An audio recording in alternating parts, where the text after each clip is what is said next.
আপনি যতদিন ওষুধ খাবেন ততদিন ভালো থাকবেন। যখন আপনি ওষুধটা বন্ধ করে দিবেন তখন আবার আপনি আগের মতোই অসুস্থ হয়ে যাবেন। আসলে বেসিক্যালি এটা কোনো ট্রিটমেন্ট বলা যায় না। যাদের আইবিএস নেই তারাও এই ভিডিওটি দেখুন, যাতে করে ভবিষ্যতে আপনাদের আইবিএস না হয়, এবং যাদের আইবিএস আছে তারাও এই ভিডিওটি দেখুন, যাতে করে আপনারা এই আইবিএস থেকে পুরোপুরি সুস্থ হয়ে যেতে পারেন। এবার জেনে নেওয়া যাক আইবিএসটা আসলে কি। আইবিএসটা যদি আমি সংক্ষেপে বলি, ইরিটেবল বাউল সিনড্রোম, যেটা হচ্ছে একটা হজমের সমস্যা। মানে হচ্ছে আমাদের পাকস্থলীকে যখন প্রভাবিত করা হয়, সেটা হতে পারে মানসিক স্ট্রেসের কারণে অথবা আমাদের খাদ্যাভ্যাসের জন্য। এই প্রভাবিত করার কারণে আমাদের কিছু সিমটম দেখা যায়। ফর এক্সাম্পল, আমাদের পেটে গ্যাস হওয়া, পেটে বুদবুদি ফোটা বা পেটে মোচড় দিয়ে ওঠা। এবং এই যে মোচড়টা দিচ্ছে, এই মোচড়টা দেওয়ার কারণেই কিন্তু আপনি বুঝতে পারবেন যে আপনি একজন আইবিএস এর রোগী। তো প্রথমে বলে নিচ্ছি আইবিএস এর কি কি সিমটম আছে। আইবিএস এর প্রথম এবং প্রধান যে সিমটমটা হচ্ছে পেট ফাঁপা হওয়া, মানে পেট দিয়ে বুদবুদি ফোটা। তারপরে হচ্ছে আপনার প্রচুর পরিমাণে গ্যাস হওয়া। এরপরে হচ্ছে অনেক বেশি পেটে ব্যথা হওয়া বা ক্র্যাম্প হওয়া। এই কন্ডিশনটা হচ্ছে আপনার যারা আইবিএস পেশেন্ট তাদের ক্ষেত্রে দেখা যায়। এই সিমটমগুলো বেসিক্যালি দেখা যায়। এখন আসা যাক, এই যে সিমটমগুলো হচ্ছে, এই সিমটমগুলো কেন হচ্ছে এটা আমরা জেনে নিই। তো এটা জানতে হলে আমাদের প্রথমে জানতে হবে হচ্ছে আইবিএস ডি, মানে হচ্ছে ডায়রিয়া। এখন এই যে ডায়রিয়াটা আসলে কেন হচ্ছে। ডায়রিয়াটা হওয়ার মেইন যে কারণটা সেটা হচ্ছে যে আমাদের যে গ্যাস্ট্রোইন্টেস্টাইনাল ট্র্যাকের মধ্যে ইন্টেস্টাইনটা আছে, এই ইন্টেস্টাইনটা অনেক হাইপার সেন্সিটিভ হয়ে যায়। সেটা হতে পারে আপনার স্পাইসি ফুডের জন্য হতে পারে, অথবা আপনার মধ্যে যখন অনেক স্ট্রেস কাজ করবে তখন একটা স্ট্রেস হরমোন কর্টিসল এটা সিক্রেশন হয় বডিতে, তখনও কিন্তু আপনার স্টমাকের এই সেন্সিটিভিটিটা বেড়ে যায়, এবং এই কন্ডিশনটাকে আমরা বলে থাকি ভিসেরাল হাইপার সেন্সিটিভিটি।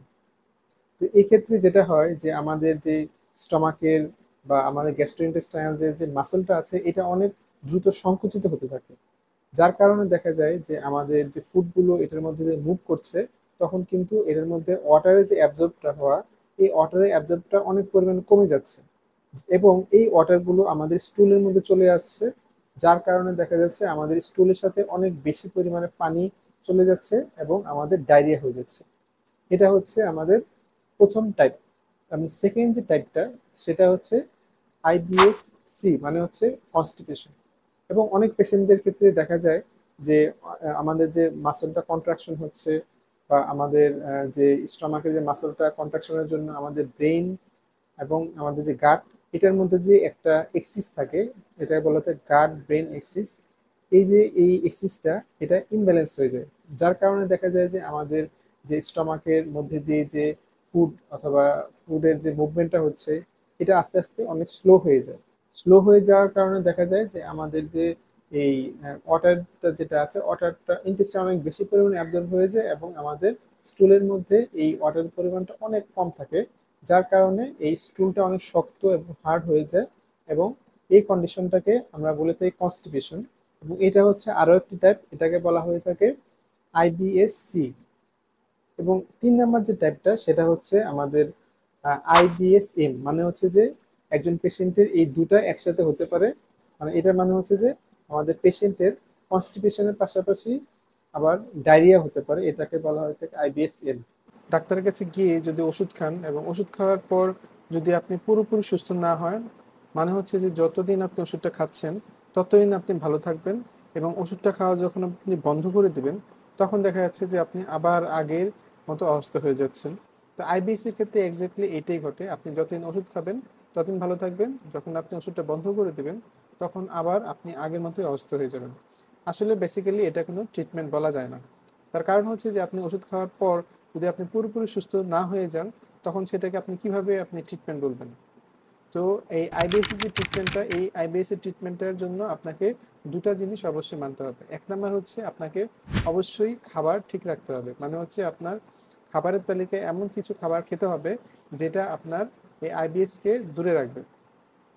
কি কি খাবার এগুলো হতে পারে? ফর এক্সাম্পল ধরুন, যখন আপনি সকাল ঘুম থেকে উঠবেন সেক্ষেত্রে আপনি একটা কলা খেতে পারেন, এবং রাতে একটা কলা খেতে পারেন। মানে হচ্ছে এই যে কলাটা আপনি খাচ্ছেন এই কলাটার মধ্যে প্রচুর পরিমাণে ফাইবার থাকে, যেটা আপনার হেলথের যে গাটের যে সিস্টেমটা আছে এই গাট সিস্টেমটাকে ভালো রাখতে সাহায্য করে। এছাড়া আপনি গাজর খেতে পারেন, কারণ এটাতে প্রচুর পরিমাণে ফাইবার আছে। সো প্রতিদিনের খাদ্য তালিকায় অবশ্যই আপনি গাজরটা রাখবেন।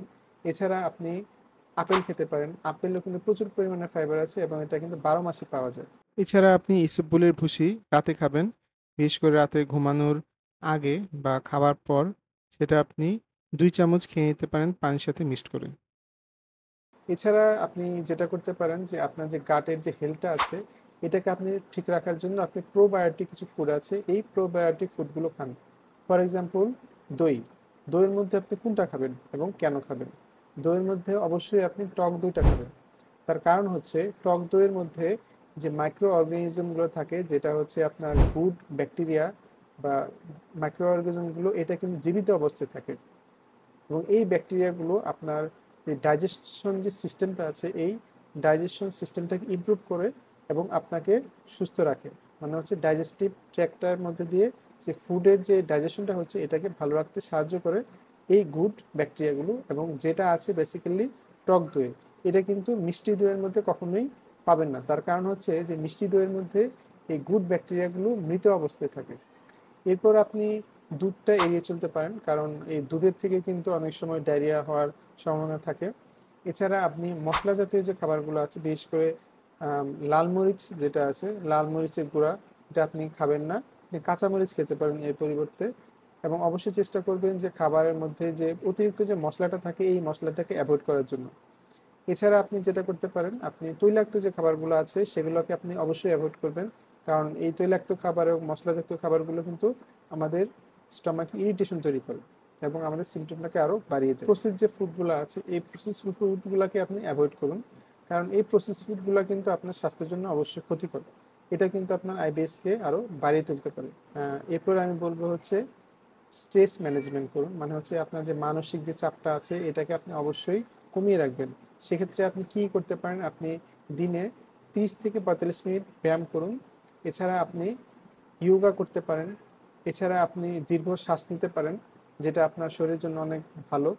এছাড়া আপনি রাগ করা থেকে বিরত থাকুন, কারণ এই রাগ করার কারণে বা অনেক স্ট্রেস যখন আপনার বডিতে আসছে তখন কিন্তু আপনার কর্টিসল নামে একটা স্ট্রেস হরমোন তৈরি হয়, যেটা আপনার আইবিএস এর যে সিমটমটা এটাকে আরো অনেক বেশি গুণে বাড়িয়ে দিতে পারে। সো এই দুটা জিনিস অবশ্যই আপনাকে মানতে হবে। দুটার মধ্যে যদি আপনি একটিও না মানেন সেক্ষেত্রে কিন্তু আইবিএস কখনোই ভালো হবে না। মানে হচ্ছে আপনি যদি একটি না মানেন আইবিএসটা কিন্তু আপনার চলতে থাকবে।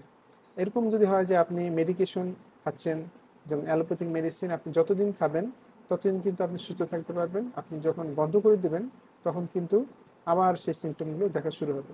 সো ট্রিটমেন্ট হচ্ছে এটাই। নাম্বার ওয়ান হচ্ছে আপনি ফুড ম্যানেজমেন্ট করবেন এবং নাম্বার টু হচ্ছে আপনি অবশ্যই স্ট্রেস ম্যানেজমেন্ট করবেন। এই দুটির মাধ্যমে কিন্তু আপনি পুরোপুরি সুস্থ হয়ে যেতে পারবেন, স্বাভাবিক জীবনযাপন করতে পারবেন। এখন আমি বলবো যে আমার যে আইবিএস প্রায় 10 বছরের মতো ছিল। আমি যখন ডাক্তারের কাছে গিয়েছিলাম তখন আমাকে এন্ডোস্কোপি দিয়েছিল এবং অনেকগুলো টেস্ট দিয়েছিল।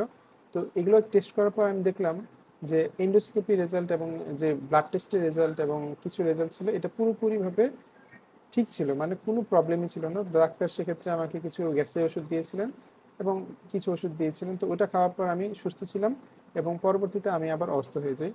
তো নেক্সট টাইম আমি যখন আমার ফুড ম্যানেজমেন্টটাকে ঠিক করলাম এবং আমি আমার স্ট্রেসটাকে কমিয়ে আনলাম তখন কিন্তু আইবিএস থেকে আমি পুরোপুরি মুক্তি লাভ করলাম এবং আস্তে আস্তে দেখা যাচ্ছে যে আমি পুরোপুরি সুস্থ হয়ে গেছি এবং মাঝে মধ্যে কিন্তু আমি এখনো বাইরের যে খাবারগুলো এগুলো আমি খাই। সো কোনো সমস্যা কিন্তু হচ্ছে না। অনেক সময় আমরা বুঝতে পারি না যে কার আইবিএস হয়েছে আর কার হয়নি। তো বেসিক্যালি আপনি যখন দেখবেন যে আপনার পেটের মধ্যে কিছু পরিমাণ প্রবলেম দেখা দিচ্ছে, যে প্রবলেমগুলোর মধ্যে এক নম্বর হচ্ছে যে আপনার পেটে মোচড় দিচ্ছে, বিশেষ করে খাওয়ার পর বা মশলাযুক্ত খাবার খাওয়ার পর অথবা স্ট্রেসে থাকা অবস্থায়, এবং আপনি টয়লেটে যাচ্ছেন, টয়লেটে যাওয়ার পর যখন নাকি টয়লেটটা হয়ে যাচ্ছে, হওয়ার পর আপনার যে পেটের যে ব্যথাটা, এই ব্যথাটা কিন্তু পুরোপুরি চলে যাচ্ছে, তখন আপনি বুঝতে পারবেন যে আপনি একজন আইবিএস এর রোগী। যখন আপনি কোনো এন্ডোস্কোপি করবেন তখন দেখা যাবে যে আপনার স্টমাকের মধ্যে কিন্তু কোনো ক্ষত তৈরি হবে না। এছাড়া আপনার স্টমাকের মধ্যে কিন্তু আলসার হবে না। আইবিএস থেকে কিন্তু কখনো ক্যান্সার হবে না। যদি আপনাদের এই ভিডিওটি ভালো লেগে থাকে অবশ্যই আপনারা সাবস্ক্রাইব, লাইক এবং ফলো করতে ভুলবেন না। কী ধরনের ভিডিও আপনারা চান পরবর্তী দেখার জন্য অবশ্যই আপনি কমেন্টে জানাবেন। Thank you very much. Stay safe and stay healthy.